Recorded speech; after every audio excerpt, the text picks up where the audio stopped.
Vamos mergulhar direto num desafio que, olha, pode até parecer pura burocracia à primeira vista, mas é literalmente a espinha dorsal de como a segurança jurídica é gerenciada aqui no Brasil. Na nossa análise de hoje, a gente vai atuar como tutores para dissecar um caso prático bem específico de direito notarial e registral. Nós vamos colocar uma lente de aumento na administração das serventias extrajudiciais e entender de vez o que o Conselho Nacional de Justiça, o CNJ, realmente exige quando o assunto são os livros administrativos obrigatórios. E para tornar tudo isso bem tangível, vamos analisar direto o caso do João. A situação é a seguinte, acompanha comigo. Após regular aprovação em concurso público de provas e títulos, João assumiu a titularidade de uma serventia extrajudicial do tabelionato de notas e logo em seu primeiro dia solicitou que um escrevente separasse os livros administrativos obrigatórios, considerando o Código de Normas da Corregedoria Nacional de Justiça. O escrevente, desconsiderando os livros administrativos previstos em lei especial, separou corretamente os seguintes livros referidos no Código Nacional de Normas da Corregedoria Nacional de Justiça. E aí a gente tem 5 alternativas para julgar. A nossa missão aqui é descobrir qual pilha de livros o escrevente separou do jeito certo e, claro, entender exatamente onde estão as pegadinhas das outras opções. Mas antes da gente começar a arriscar as alternativas, o ponto crucial é entender a regra do jogo, né? O que exatamente o João está exigindo. A base para tudo isso é o Código Nacional de Normas, que foi instituído pelo provimento número 149 de 2023. E, pessoal, esse documento é um marco regulatório colossal. Ele consolidou e unificou as regras gerenciais e correcionais para absolutamente todos os cartórios do país. Ou seja, ele criou um padrão de governança único que independe daquelas leis específicas de cada especialidade, sabe? Não importa se é um tabelionato de notas ou um registro de imóveis, a regra administrativa base está aí. E a chave para resolver o nosso cenário está no texto exato da lei. O artigo 185 desse provimento é a nossa bússola. Ele decreta que os serviços notariais e de registros públicos vão ter uma lista bem específica de livros puramente administrativos, mas presta muita atenção nessa ressalva aqui que vale ouro, salvo aqueles previstos em lei especial. Essa frase curtinha é o pulo do gato para resolver o caso prático. O que o CNJ está fazendo é criar uma camada de controle administrativo, mas sem invadir aquele acervo técnico que os cartórios já usam para praticar os atos em si. Isso nos leva direto para a Lei de Registros Públicos, a famosa Lei 6.015 de 73. Ela é o exemplo perfeito do que chamamos de lei especial. Ela exige livros que são muito específicos, como o livro A de protocolo ou os livros de registro geral e os indicadores. E repara bem, esses não são os livros administrativos gerais que o CNJ quer controlar. Eles são, na verdade, os repositórios onde a mágica jurídica acontece, onde os atos são realmente registrados para terem validade contra terceiros.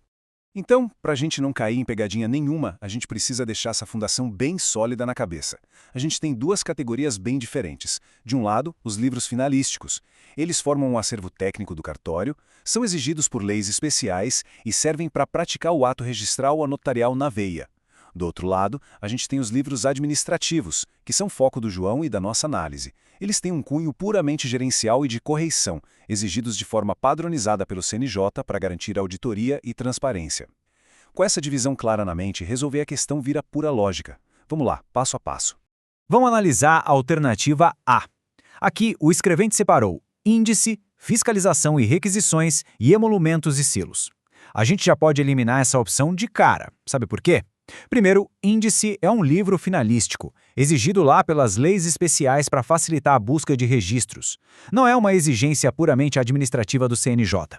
Segundo, esses termos tipo fiscalização e requisições ou emolumentos e selos, bom, isso é nomenclatura fictícia, inventada só para confundir quem está lendo. O CNJ tem uma lista fechadinha e esses nomes não estão lá.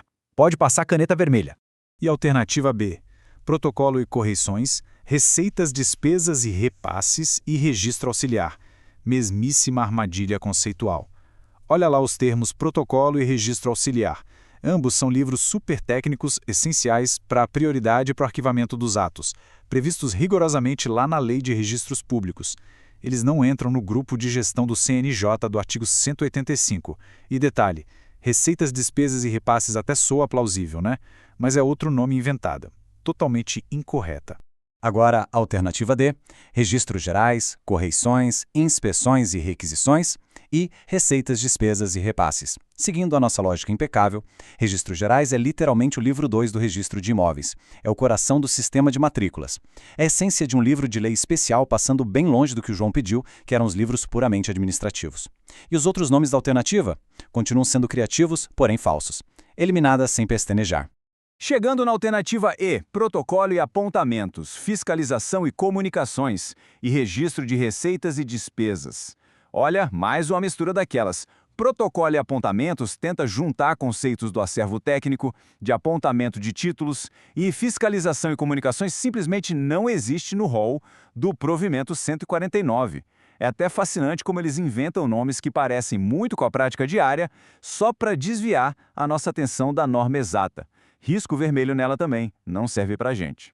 O que nos deixa, adivinha, com a alternativa C, visitas e correições, diário auxiliar da receita e da despesa e controle de depósito prévio. Essa é a resposta perfeita, na mosca. Ela reflete ipsis literis, ou seja, com as palavras exatas, os 3 incisos do artigo 185 do Código Nacional de Normas do CNJ. Não tem mistura com lei especial, não tem palavra inventada, é a obediência estrita ao controle de gestão exigido pelo Conselho. O escrevente do João que separou essa pilha aqui começou o primeiro dia mandando muito bem. E olha, para a gente garantir que essa informação vital fique fixada na memória, vale a pena isolar esses 3 pilares. Passo 1. O livro de visitas e correições, que, detalhe, é preenchido pelas próprias autoridades judiciárias que fazem a fiscalização. Passo 2. O diário auxiliar da receita e da despesa, que é super essencial para prestar contas todo dia, ato por ato. E o passo 3, o controle de depósito prévio, que mapeia cada centavo que o usuário adianta antes daquilo virar emolumento final. Esses são os verdadeiros 3 mosqueteiros da gestão extrajudicial. Mas, no fim das contas, por que isso importa tanto no mundo real? Não é só para passar na prova ou decorar a lista, né? O CNJ criou essa estrutura toda para garantir uma padronização gerencial num país gigante como o nosso. Quando a gente separa os livros finalísticos dos administrativos, a gente garante que a gestão financeira seja transparente e exatamente igual em qualquer cartório do Brasil. Isso, claro, facilita demais o trabalho dos juízes corregedores. Permite que as fiscalizações sejam unificadas, rápidas, precisas, protegendo o patrimônio público e quem está usando o serviço. E para fechar a nossa análise de hoje, deixo aqui uma reflexão bem intrigante. A gente viu que as regras para os livros administrativos são super sólidas. Mas o próprio provimento 149 fala o tempo todo sobre digitalização, sobre centrais eletrônicas e módulos de correição online. Então fica a pergunta, com esse avanço todo das tecnologias e do envio de dados estruturados para o CNJ, será que muito em breve o conceito físico de um livro vai deixar de existir para virar 100% um painel de auditoria digital em tempo real? É uma evolução e tanto para a gente acompanhar de perto. Compreender essas estruturas hoje é a base para o que vem amanhã. Um grande abraço e até a próxima explicação.